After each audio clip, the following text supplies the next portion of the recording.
Welcome to the Draft Nut Podcast, live on Blue Chip Scouting's YouTube and Twitter account. It's Jared Feinberg and Devin Jackson here to give you guys a preview for Week 1 of the NFL regular season. Devin, we're finally here. We're finally at the regular season. It's upon us. 2 days away from kickoff. 4 more days away from seeing our favorite teams play. Maybe 5 for you. Are Saints playing on? No, it's 4. It's 4. Yeah, Sunday afternoon. Okay. Yeah. Set the 4 o'clock window. It's exciting. I'm excited. I'm ready to see Panther football again. You're ready to see Saints football again in Taysom Hill. So. Yeah, playing tight end. True. Very true. Trying to think what happened in football that we need to. Well, Le'Veon Bell got signed by the Ravens to their practice squad. So I think that was the biggest news this afternoon. Yeah. Man, it's crazy. Like, I remember him being the best running back in football at one point, and now he's on the Ravens practice squad. What are we doing? The downfall of Le'Veon Bell. You hate to see it. But I guess for the rest of him and Todd Gurley. I mean, both of them were considered some of the best running backs 2017. And now they're both not even starting. I mean, I'm not sure what Todd Gurley's situation is at the very least, but at least for Le'Veon Bell, I mean, he's going to be in a rotation most likely. He'll probably get carries, but we don't even know what he looks like or how he's gonna produce. Kind of last time we saw him, he was with the Jets, and he was making plays, but generally speaking, just didn't look like that same. Not necessarily explosive, but able to create those chunk plays. He didn't get a chance to do that with the Jets. Part of that was our offensive line, obviously, but at the same time, he just didn't look like the same player he did with the Steelers. So it'll be interesting to see. I mean, it's another guy at this point. I'm not going to pretend like he's going to have a career resurgence or something like that. I think he could probably have his best season maybe since his Steelers days for sure, depending on how they're going to use him or whatnot. But it's interesting for sure to see kind of that fall from grace with both of those guys, because they're both highly regarded and very productive, not only in the running game but in the passing game as well. Yeah, and what Le'Veon Bell and what Todd Gurley brought to the table, like, they were incredibly versatile running backs. Like, probably Bell was probably the most versatile back on the field. Like, he did everything. Played running back, played in the slot, played on the boundary. Like, he was everywhere. And now they're at this point in their careers where they're not even starting for the teams that we thought they'd be starting for at this point in their careers. We were thinking, they'd be stars still at this point in their careers, but running back lifespans, they're starting to get shorter and shorter and shorter. Running backs, according to a lot of people, don't matter. I tend to agree with that a little bit, but I think they matter to an extent, though they shouldn't be drafted really super high in the first round, maybe not even in the first round at all, unless you're a Christian McCaffrey type talent. That's just me. But I'm looking forward to seeing how Bell fits in with the Ravens offense, especially I think they signed him to the practice squad. I believe they did. I'm not 100% sure. Yeah, it's to the practice squad. Yeah. So we'll probably see him at some point during the season if they suffer more injuries at running back. But the Ravens' run game is going to be specifically Lamar Jackson, being very, very productive per usual in the run game. And then you got Gus Edwards.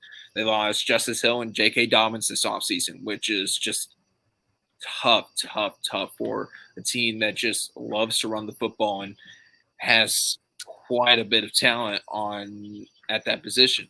So bringing in Bell, elevating him from the practice squad at some point this season, that's something we'll have to keep an eye on. So, all right, I want to start with previews for each game this week, and and also picks at the end of those previews. So, let's go ahead and start with Dallas-Tampa Bay kickoff game Thursday nights. Tampa Bay is going to win. I really want Dallas to win, just because I want to see Dak ball out and just throw it all over the yard. But Tampa Bay's defense, they're once again taking another step. They're continuing to progress, and they're going to be better. They might be better than they were last year, which is scary. And I think Tampa Bay's defense actually matches up very well with Dallas's offense. It wouldn't surprise me if Tampa Bay's defense shut down the Cowboys offensively. Defensively, for the Cowboys, I think they're in for a long night. Tom Brady is going to be like, hey, I'm 44 years old. I'm maybe a couple years away from retirement. He's going to be like, F it. I'm going to just throw it around the yard. It wouldn't surprise me if he threw for 300, 400 yards tomorrow night or Thursday night. It would not surprise me if he balled out on Thursday night. Arguably one of the best offensive lines in the league. A great tight end duo of a healthy O.J. Howard and Rob Gronkowski. Receiving corps that features Mike Evans, Chris Godwin, and Antonio Brown. And a backfield that features Ronald Jones. And I'm probably forgetting another name. But quite honestly, Tampa Bay has a really good repeating. And I think they started out this week with a big W at home. So if Dallas were to win this game, it would probably be in a shootout. And their defense somehow steps up with the addition of Dan Quinn, but I'm just not that hopeful that they can. So I'm going to go with Tampa Bay this weekend or on Thursday night.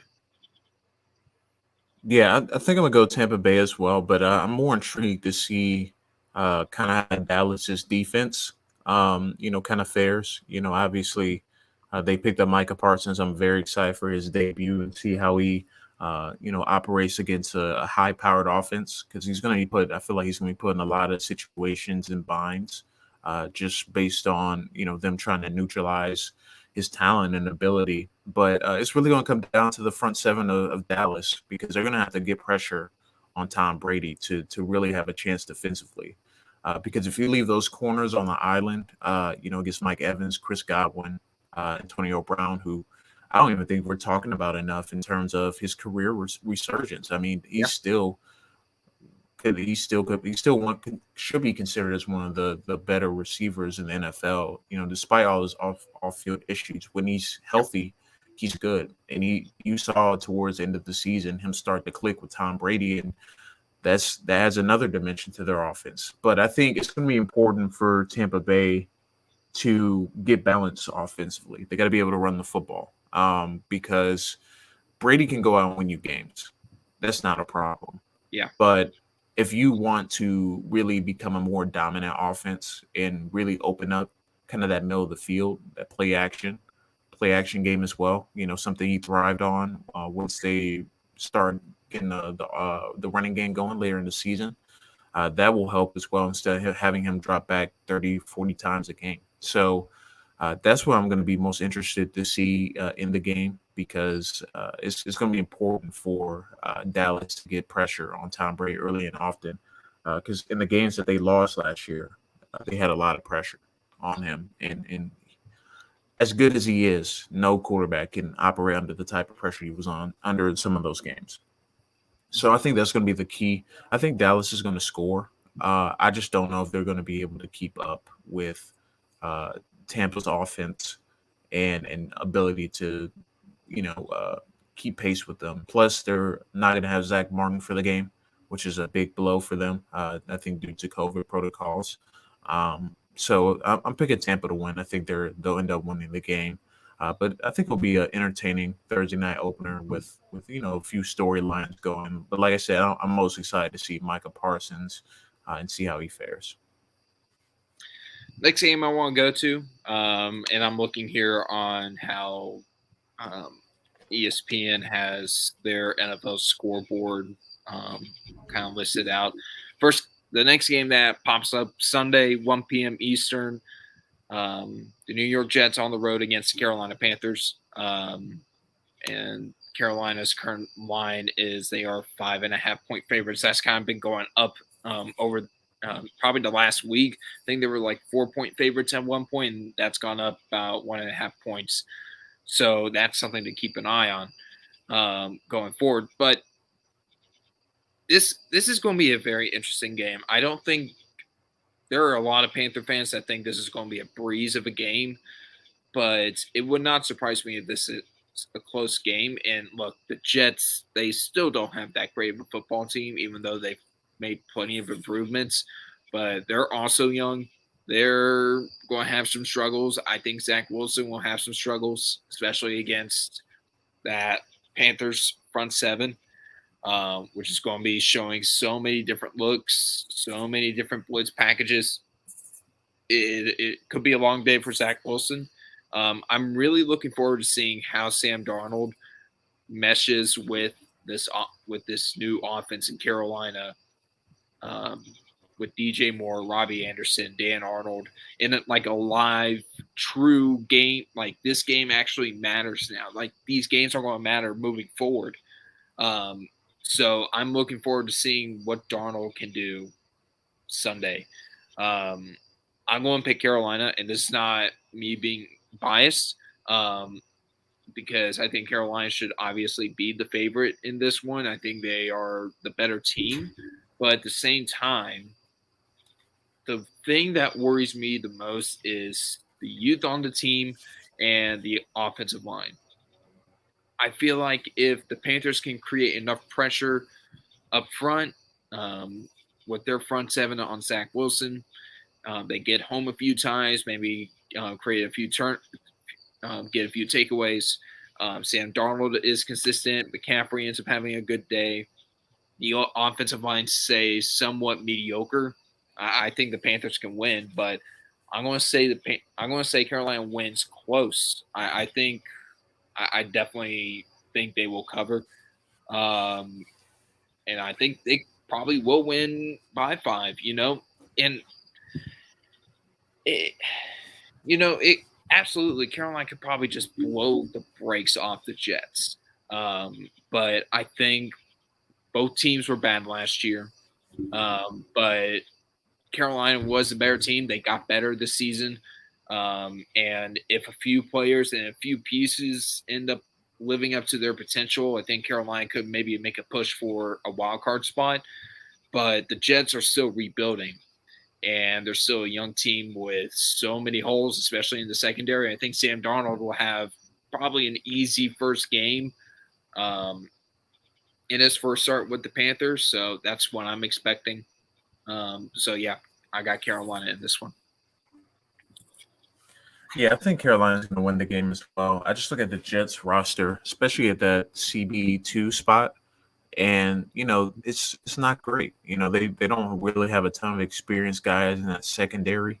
Really, in general, in that defense, there's going to be a lot of up and coming guys that are kind of new to starting or new to getting reps. So I think Carolina's going to have the advantage, at least attacking, uh, you know, that they possess and just the lack of depth they have, especially in those key spots. Plus, they're kind of missing an edge rusher as well. They don't have that premier edge rusher coming off. I mean, they got Quentin Williams. He's still going to obviously cause havoc, but looking at their depth chart, I mean, it's pretty bare, in terms of who's coming off the edge. They got Shaq Lawson, who I think is going to be able to help a little bit, but he's not exactly the player that he was, 5-6 years ago. So, that's kind of my concern in terms of for the Jets. I don't think they're going to be able to. They're going to play probably a lot of zone coverage. Like I don't expect them to play a ton of man with Yeah. Bryce Hall and Isaiah Dunn or Brandon Eichels starting for them. You really don't want to put them in that situation anyway. But I think the matchup that I'm looking forward to most in this game is Mekhi Becton against Brian Burns. I think that's going to be kind of the premier matchup Yeah. in terms of how successful the Jets offense can be. Because if Brian Burns lives in the backfield, it's going to be a long rookie debut for Zach Wilson, Yeah. without a doubt. I think it's still going to be a long debut for him because Carolina has talent all over the field, especially defensively. So Yeah. he's gonna struggle some. I expect some big plays. He's gonna make some big plays and be able to create out a structure, but I think he's gonna struggle in his debut. I think Carolina wins probably by 2 touchdowns, in my opinion. I just think they don't have enough defensively to match up with Carolina's weapons, and ultimately, I think Carolina is going to be able to pull away. And Darnold has a decent day at I don't think he's going to need to have an amazing day for them to win because he's still got Christian McCaffrey. So Yeah. I got Carolina winning. Eagles, Falcons. Eagles traveling to Atlanta. Atlanta is only a 3-point favorite. I'm going to go with Atlanta. Simply because I could see Philly winning this, maybe. But I think Atlanta, they just have the better weapons. They have the better. Honestly, they have. I wouldn't say good top end talent, but they have enough top end talent to take over in some facets of the game for Atlanta. They got Grady Jarrett, AG Terrell. I expect him to have a big year too. I think he'll have a nice day. Matt Ryan, Calvin Ridley. Ridley's going to be a problem for that secondary. And of course, you got Kyle Pitts, rookie out of Florida. I mean, if Pitts goes off, you're kind of screwed. I'm going to say Atlanta probably wins this one. I don't know I don't know by what margin because it could go either way. Because the Eagles, as bad of a team as they look, I think they'll be fighting hard in a lot of games. But this could be a scenario where Jalen Hurts gets a lot of his fantasy points, in late in the second half when Atlanta could be up 2 touchdowns or something like that. So I'm going to say Atlanta. I think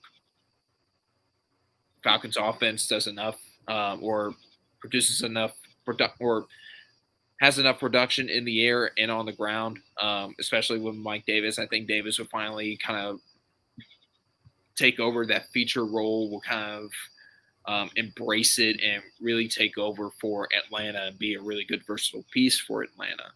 I think their defense will do enough to make stops defensively. So, yeah, I'm going to go with Atlanta. Yeah, I'm gonna go with Atlanta as well. I'm not super confident in the pick because both of their defenses are pretty rough in terms of depth and just talent in general. Like they have a few positions that they're both pretty solid at, but overall on team defense, I mean the Eagles did not look good defensively, especially in the preseason. Um, so I think that's gonna be the tough part about whether or not that defense is going to be good. Obviously they have a good front four, but the linebackers and secondary is a big question mark. Obviously Fletcher Cox is going to make his impact on the game early and often, but I don't know if they could get enough stops, man. Atlanta's offense is still pretty good even without Julio Jones, Calvin Ridley, Kyle Pitts. They're two explosive talents that can make big plays out of anything.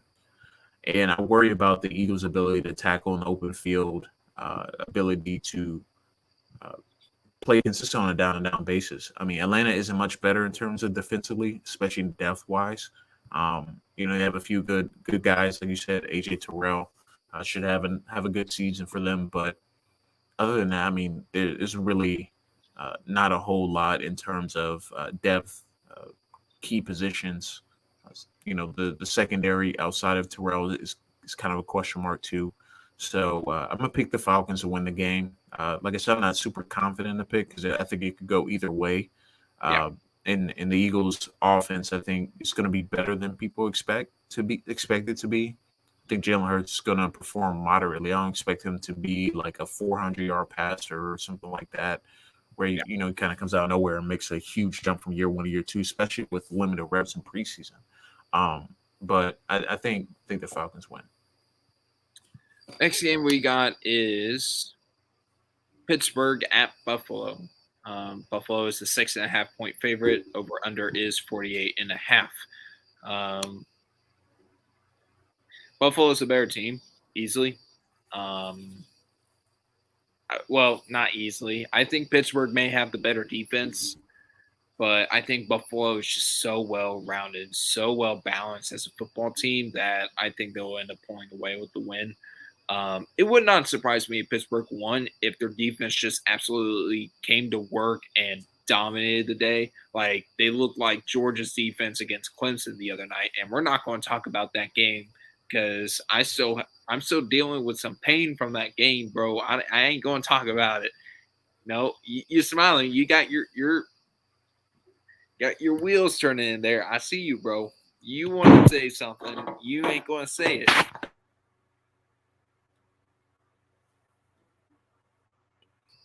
All right, I think you there? You hear me, Jared? I'm back. I don't know All what right. happened. I'm here. I don't Okay. know what happened. My computer just shut off automatically. It is wild. Devin, you can take over. Yeah. Buffalo, Pittsburgh. Let me get off here for a second, and I will be back. Yeah, so Buffalo and Pittsburgh, they're two interesting teams, kind of going, I don't want to say in opposite directions, but um, they both have a ton of talent offensively. Obviously Najee Harris returned, well, not returned, but isn't a key addition to that offense. I think I saw another rookie that's going to make a big impact on the season is Pat Fryermuth, the rookie out of Penn State, tight end.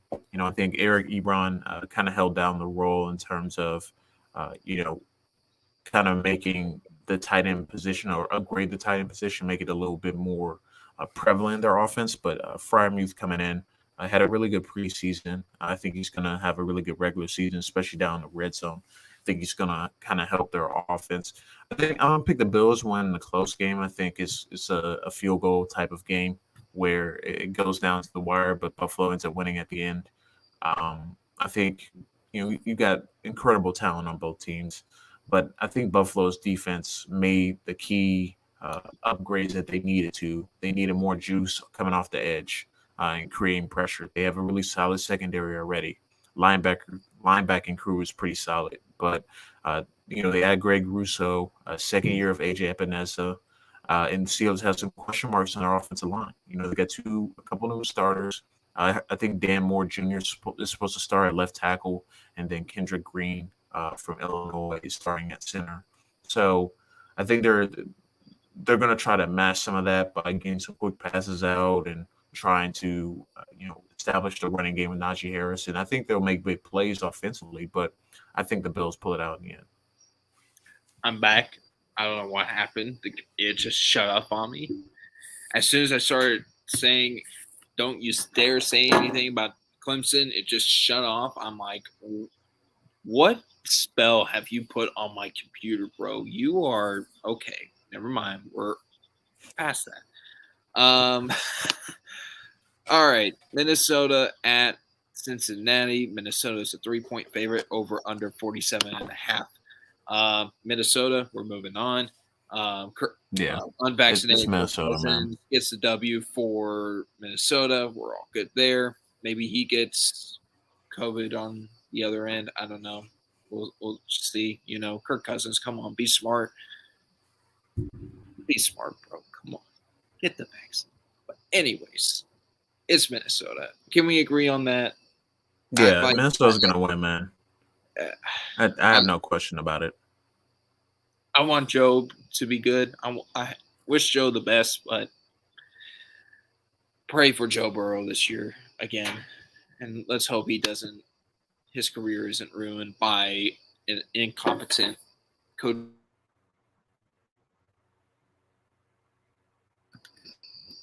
Oh, I guess we're having some technical difficulties We here. are just in a. We are just in shambles tonight. I don't know what's going on. I've been in shambles all freaking evening.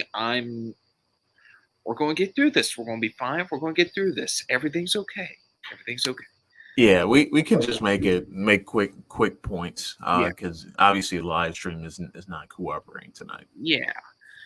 All right. Let's go. Let's fly through these things. I'm going to still list out the line, the over under, all that. San Francisco at Detroit. Line is 7.5 for San Francisco. Over under is 45. It's San Francisco. I think we're good with that. All right. Yeah, I just want to see Penei Sewell's kind of debut, see how he handles Joey Bosa. No, Nick Bosa. Nick Bosa. Yeah, I want to see how that goes because this is it's a heck of a welcome to the NFL game for sure. And I want to say real quick about Penei Sewell. Expect him to struggle this year. This is a new position for him. Taylor Decker is the left tackle. Penei Sewell is playing a brand new position for him. He's playing on the right side. Whole bunch of new mechanics and technique. You know, he's going to struggle. I am fully prepared for him to have a bad year. And then once he's really kind of like, okay, I'm starting to catch on, starting to feel comfortable, he's going to be fine. Sewell's going to be fine. I have no doubts about that. All right. Moving on. Arizona, Tennessee, 1 p.m. Eastern on CBS. Line is Tennessee is a 3-point favorite. The over under is 52. So bettors are hoping this is a very good back and forth football game between two really good offenses. So, I want to go Tennessee, but I really, really think Arizona could win the. You know what? I'm switching my pick. I'm going to go with Arizona on the road. I think Arizona's defense makes enough plays to get the job done. I think Kyler Murray will have a much better year 3, hopefully. And I do expect this to be a shootout of sorts, but I don't. It'll come down to the wire. It may come down to a final drive by Arizona. But I expect like J.J. Watt and Chandler Jones to make plays off the edge to really create havoc for Tennessee offensively. So we're just going to ignore that. We're going to ignore these. Yes. Okay. Please disregard some of the YouTube comments that are coming up. Okay, we're moving on. All right. Seattle, Indianapolis. Oh, I didn't get your pick, Devin. Yeah. What's your pick, Devin? I'm going to go with Tennessee. I think Tennessee is going to win the game. And I think the Cardinals are going to have a hard time stopping the run.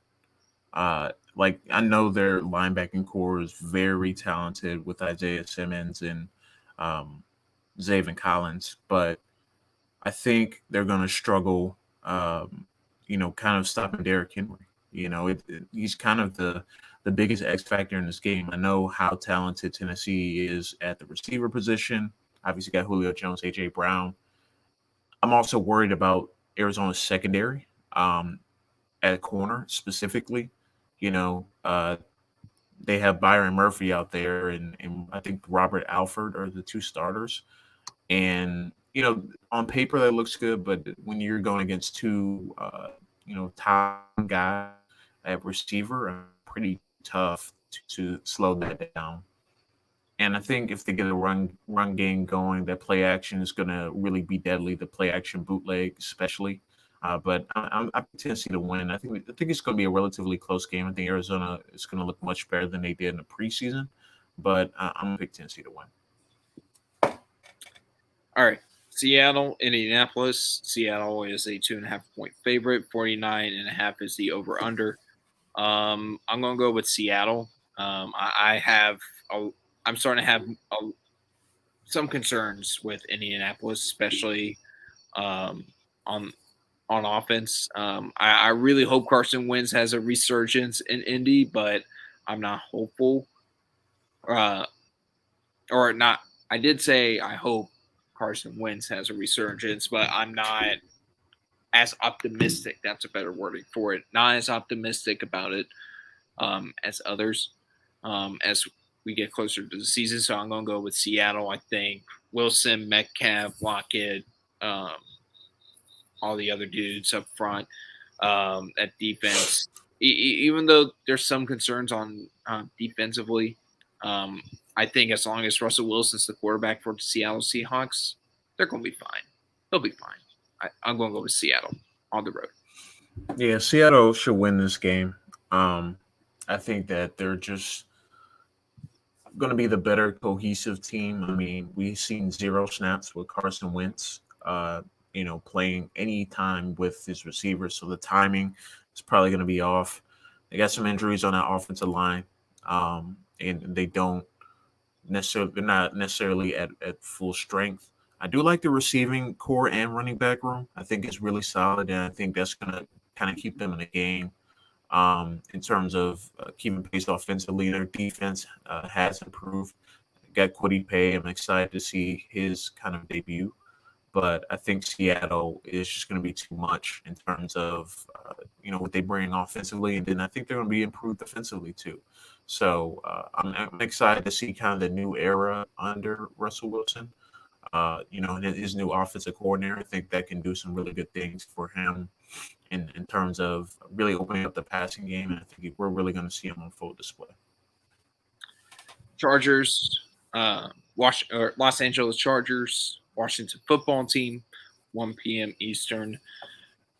Chargers are only a 1-point favorite. Over under is 45.5. I'm going to go with the Washington football team. I think Washington's front seven is just going to have a day against the Chargers offensive line. That offensive line is still not great. Even though they added Rashawn Slater, I think that Washington defense is arguably the best in football. Maybe it is the best in football. I want to say the Chargers, the second year of Joe,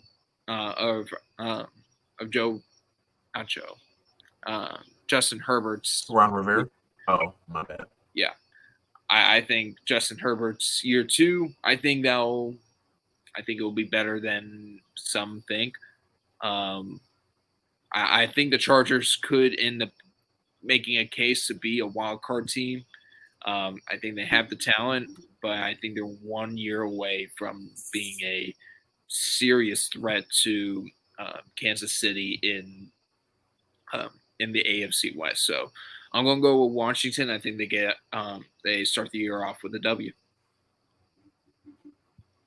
Yeah, I think Washington wins as well. I think the Chargers are still have some holes, especially defensively.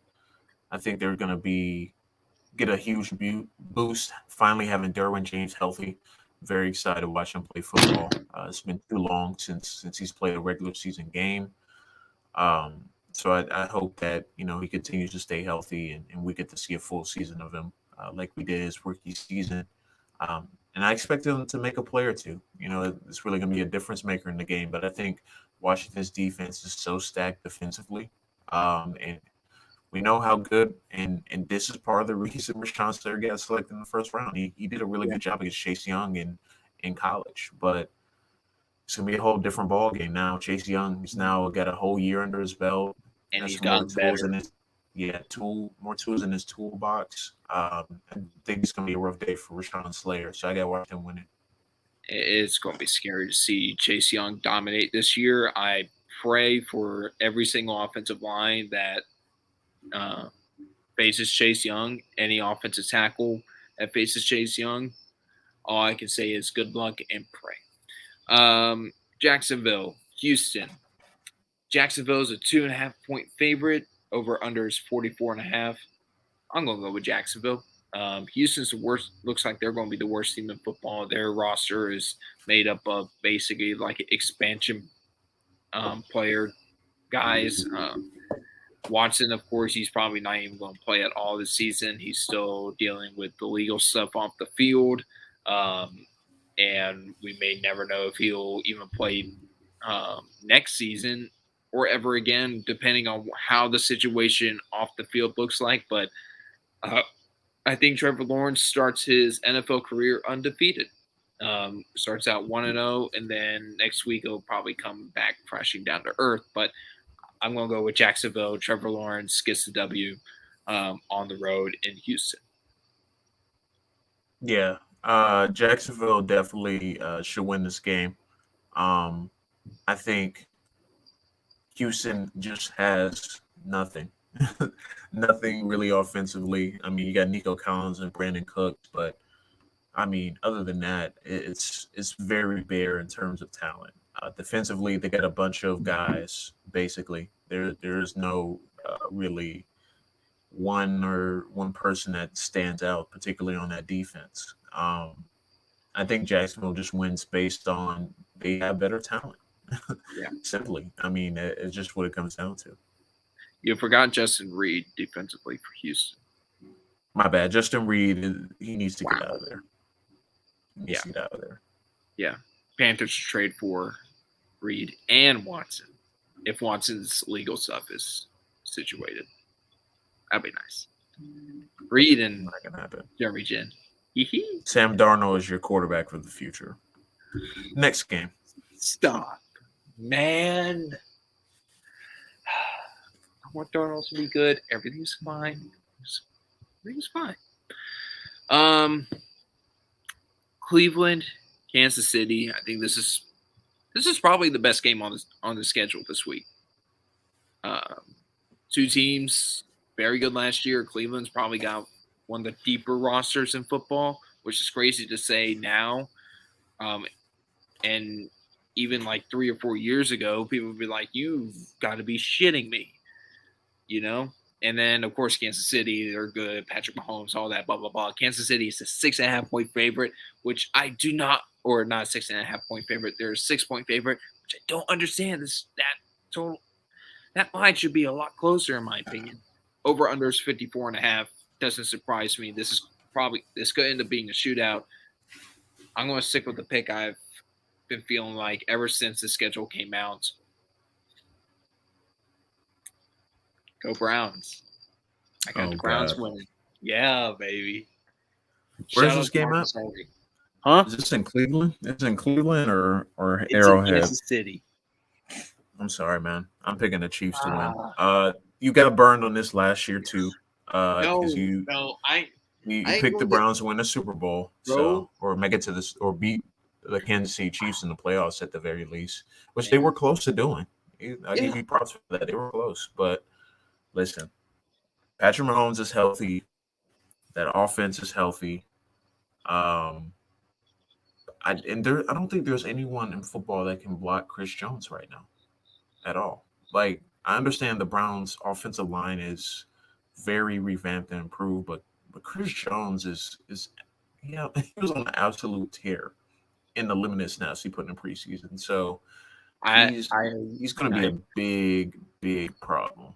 I promise you, I will not get burned this weekend. This weekend will be the weekend the Browns beat the Chiefs, and they could beat them again in the playoffs potentially. I hope it happens. I really do. They got to get a 1 seed, man. They got to get a 1 seed. I just don't see them going to Arrowhead and ever winning a playoff game with Patrick Mahomes healthy, man. Anything can happen any given Sunday, bro. That's true. Yeah. That's true. I get the Chiefs winning on that. Go Browns. Dolphins, Patriots. New England is a 3-point favorite. Over under is 43.5. I ain't want to talk about what happened last week. We're not going to talk about that.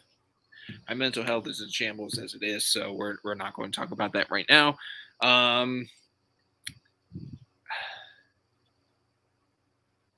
This is actually a tough game to pick because I like both teams.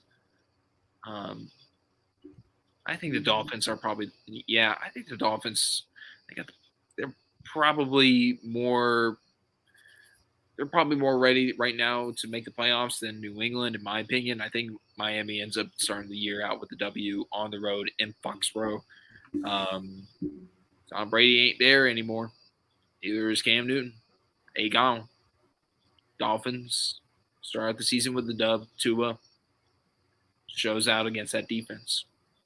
Stephon Gilmore, less defense. So I got the Dolphins. I'm Patriots to win. I think that when you look at their defense, I think it's going to give Miami a lot of issues, especially since they don't really know who's going to be playing left tackle. Since Austin Jackson, I think, is out with COVID, I believe, if I'm not mistaken. But I think they're going to have a big issue at left tackle. And as good as they look on paper and talent-wise, their defense is really good too. I think New England plays complementary offense throughout the game. The game is probably a low-scoring defensive battle, in my opinion. But I think ultimately the winner would be it's going to end up being New England in this one. Plus, it's in Foxborough. It's tough to win there. The Dolphins struggle winning there. So I'm going to pick New England. I honestly, and I want to go ahead and say this. I am truly rooting for Mac Jones. I really hope he has a successful career in the NFL.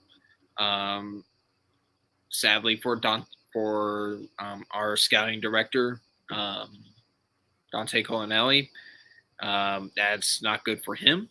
My apologies, but I truly hope Jones ends up having a good career in New England. I truly hope he ends up having a good rookie season for New England. And you know what? If he has a good year this year, props to him. I'm rooting for him. I want the guy to be good.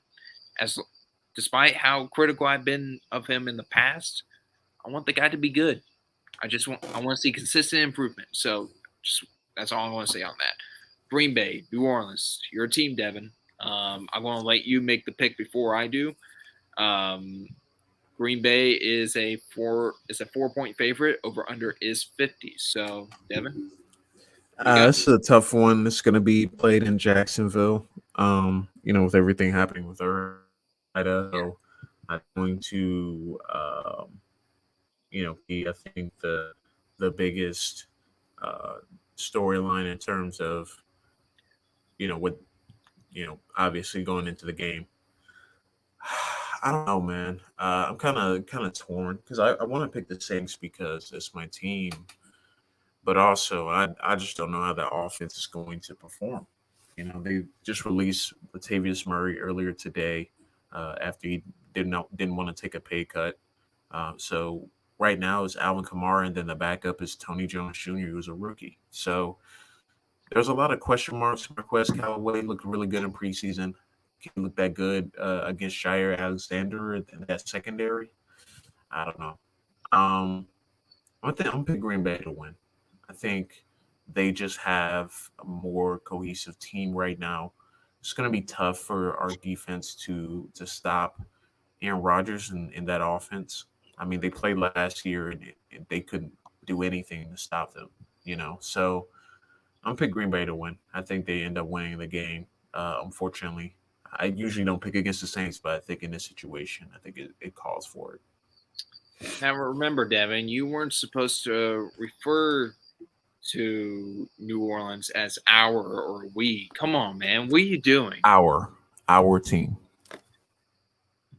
Speak it into existence, bro. Let's go. All right. Let's get through this quickly. We got 3 games left here Who are you go picking to through win? for a preview. You didn't go. You didn't. Oh, I didn't go yet. Shit, man. Green Bay. Better team. I think I want Winston to ball out like crazy. But I think Green Bay, just a talent, man. It's the last dance for Green Bay with Rodgers and Adams and a lot of guys there potentially. I'm going to go with Green Bay. All right, let's get through this. Denver, New York Giants. Denver is a 3-point favorite. Over under is 42. I'm going to go with Denver. They have a great roster around Teddy Bridgewater. I think Teddy Bridgewater will do enough to keep that offense consistent. And I think the Broncos end up winning that game, and I don't think it's going to be close. I picked the Giants to win. I Ooh. think the Broncos are gonna cause problems for the Giants, but I think the Giants are gonna make a few plays towards the end of the game to kind of pull it out. I don't think the Broncos offense is gonna be overly explosive. And plus with kind of sharing team reps for so long season, I think they still need to develop some timing and get that down pat. But I'm gonna pick the Giants to win. I gotta sprinkle in a few upsets because that's what happens in week 1. So I pick the Giants. I respect you for that. All right, and I'll probably do the same thing here. Sunday Night Football: Bears, Rams, in Los Angeles, full capacity crowd at SoFi Stadium, which is going to be amazing to see.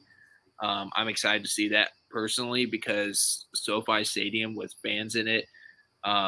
It's just going to look electric. I'm super excited for this. LA is a 7.5-point favorite. The over/under is 46. And as I was just saying a moment ago, I gotta do another episode as well. I picked Denver earlier, and I also I think I picked Miami. I guess you consider them a underdog. To me, I don't think they really are. But anyways, hello, Justin Fields, second half. Andy Dalton struggles in the first half. Justin Fields is like, I'm here. Comes in the second half and gets the upset in Los Angeles. This is going to be totally wrong, and I am so ready for it. Justin Fields isn't seeing the field before week 3, man. Maybe even week 4. I don't think for the Bears' sake, they cannot have Fields go out in that game against the Rams. Okay, not against that defensive line. You're right. Not against that defensive line. You're right. That is what we call a setup. The Rams are going to win. No. You would know. But no, the Rams are going to win the game, man. Yeah. And I don't particularly. I could be wrong. First games are weird. Things happen. Yeah. Things swing. But if things go to plan, I don't think the Bears have an answer for the Rams offensively or defensively in this game. It's a tough draw, man. Yeah. Tough draw. Yeah. Yep. I might as well stick with the Bears pick. I'm going to get crushed for it. I don't care. I'm done. Yeah, and you got the Rams. So final game we got on the schedule: Monday Night Football. Ravens at Las Vegas. Full crowd at Allegiant Stadium, which is going to be fun to see as well. 2 new stadiums. The full capacity crowds is going to be electric as well in Las Vegas. But Las Vegas is a very bad football team. They're not good. They're not good this year. I would be shocked if they won 8 games, honestly. I think Baltimore wins this. I think Lamar Jackson just waves goodbye to the Raiders defense. He's running down the sideline. He puts up the deuce. Goodbye. I'm going to go with Lamar Jackson and the Baltimore Ravens, and honestly, don't think it will be close to this one. And the line is 4.5 for in Baltimore's favor. Over under is 51. If I didn't mention that. You said the Raiders are going to get probably 8 wins. This is one of the 8 wins they get. I think they beat I the never said Ravens. they. I didn't say they would get 8 wins. I'd be shocked if they won 8 games. Well, however many games they won, this is going to be one of them. I think the Raiders win this game. What are you doing? I don't really have any particular reason, but I mean, I think the running game for uh, Baltimore is going to struggle, and if you're forcing Baltimore to be a drop back passing team, I think it's. I think Lamar can do it. I have no issues with ability to throw the football, but I think the Raiders, for whatever reason, they all out the season in ridiculous win. Like a couple of years ago, they beat the Chiefs in the first couple of weeks. Last year, I think they beat the Saints in week 2 or something like that. So every year they get a early season win. So I'm gonna keep that trend going. I think they pull out the win and beat the Ravens on Monday Night Football, especially opening at Allegiant Stadium with fans. I think it's going to be electric for them, and I think they're going to thrive off of that. For the stream. Hopefully, we don't have any technical difficulties as we're getting off the stream. So, hoping for that. Guys, thank you so much for watching. We'll hopefully be back next week. We took a break last week, and I put on Twitter a little bit that I've been going through a lot of stuff in terms of school, academics, homework, trying to fit in time to write and do all this. But I will definitely try and fit time to talk about football with my good friend Devin Jackson of Blue Chip Scouting. And for some reason, I keep forgetting your new website. I'm sorry. I'm a bad friend. Please. Yeah, it's pretty simple. It's just NOLA.com. Yeah. NOLA.com. Make sure you guys go check out Devin's content over there. He's going to do great work. I can't speak tonight. And so that's going to be the end of our stream. Thank you guys so much for watching. We'll hopefully be back next week with another live stream, or we'll be back with another recording of the Draft Up podcast. We'll let you guys know when we're going to be able to do that. So thank you so much for watching, guys. Peace.